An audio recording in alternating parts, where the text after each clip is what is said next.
Hello बच्चों, कैसे हो आप सब? स्ट्रेस मत लेना, मस्ती से पढ़ना, मज़े से पढ़ना, ठीक है?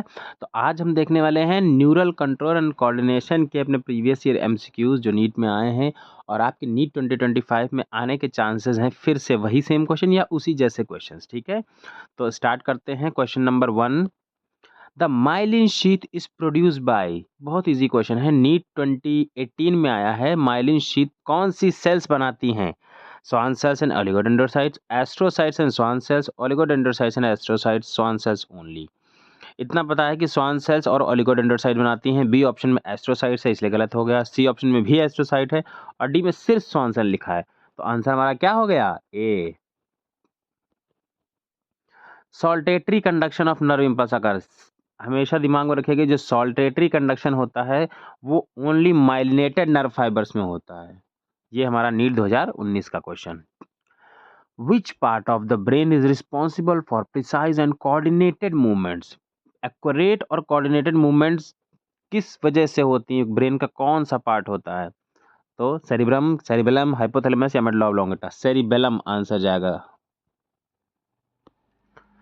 In a neuron, conversion of electrical signal into a chemical signal occurs at, बता रहा है कि न्यूरॉन्स जो होता है कहाँ पे हमारा जो इलेक्ट्रिकल सिग्नल होता है वो केमिकल सिग्नल में बदल जाता है, बताइए बच्चों। तो सिनेप्टोनिमल कॉम्प्लेक्स जो बनता है वहीं पे जो सिनैप्स बनता है वहीं पे इलेक्ट्रिकल सिग्नल केमिकल सिग्नल में कन्वर्ट हो जाता है। तो synapse, option B. Resting membrane potential is maintain by, पूरे न्यूरल कंट्रोल कोऑर्डिनेशन में सिर्फ एक ही टाइप का पोटेशियम पंप है, वो है sodium potassium pump. Calcium pump B option गलत है, पोटेशियम पंप भी गलत है, ओनली लिखा है और डी में लिखा सोडियम चैनल ओनली। तो इसका आंसर जाएगा sodium potassium pump. The region of the brain responsible for regulation of body temperature, hunger and thirst, मतलब जो भूख प्यास और टेम्परेचर मेंटेन करता है वो कौन सा पार्ट होता है, बताइए बच्चों। तो वो पार्ट हमारा होता है हंगर और थर्स्ट, जैसे देखिए तुरंत आपके दिमाग में आना चाहिए hypothalamus. Simplest type of nervous response, nervous response होता है सबसे सिंपलेस्ट टाइप कौन सा है? वॉलंटरी एक्शन है कि रिफ्लेक्स एक्शन है कि कंडीशन रिफ्लेक्स है और ऑटोमेटिक रिस्पॉन्स। तो अब चूंकि हम न्यूरल कंट्रोल कोऑर्डिनेशन पढ़ रहे हैं तो इसमें आपने एक ही तरीके का एक्शन पढ़ा ही है, reflex action. Which of the following is not a part of the central nervous system, central nervous system का पार्ट नहीं है, बताइए। स्पाइनल कॉर्ड भी होती है सेंट्रल नर्वस सिस्टम की पार्ट, सेरिब्रम तो है, ये ब्रेन का पार्ट है और सेरिबेलम भी।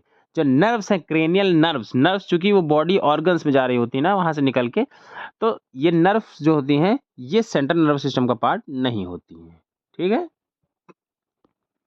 Transmission of impulse across synapse is mainly by, बताइए बच्चों answer. Transmission of impulse across synapse is mainly कौन से सिग्नल्स के द्वारा होता है? इलेक्ट्रिकल सिग्नल्स, सिनैप्स के अराउंड पूछ रहा है। तो हमारा कौन से होते हैं? न्यूरो ट्रांसमीटर्स होते हैं, स्टाइल कोलिन वगैरह, तो उनकी वजह से ट्रांसमिशन होता है। तो option C. Last question, which one of the following statement is correct? Dendrite generate nerve impulse, नहीं। Axon transmit nerve impulse towards the cell body, नहीं। सिनेप्टिक नॉब्स, देखिए नॉब्स जैसी बनी होती है उनके अंदर क्या होता है? न्यूरो ट्रांसमीटर, जो सिनेप्टोनिमल कॉम्प्लेक्स पे सिनेप्टिक नॉब्स बनते हैं उनके अंदर क्या होते हैं? Neurotransmitters. तो ऑप्शन सी। तो मस्त रहो बच्चों, पढ़ते रहो, हंसते रहो, मुस्कुराते रहो, है ना, और तैयारी करते रहो नीट 2025 के लिए। आप और आपके 10 में से कितने क्वेश्चन सही हुए बच्चों कमेंट में बताइए, ठीक है।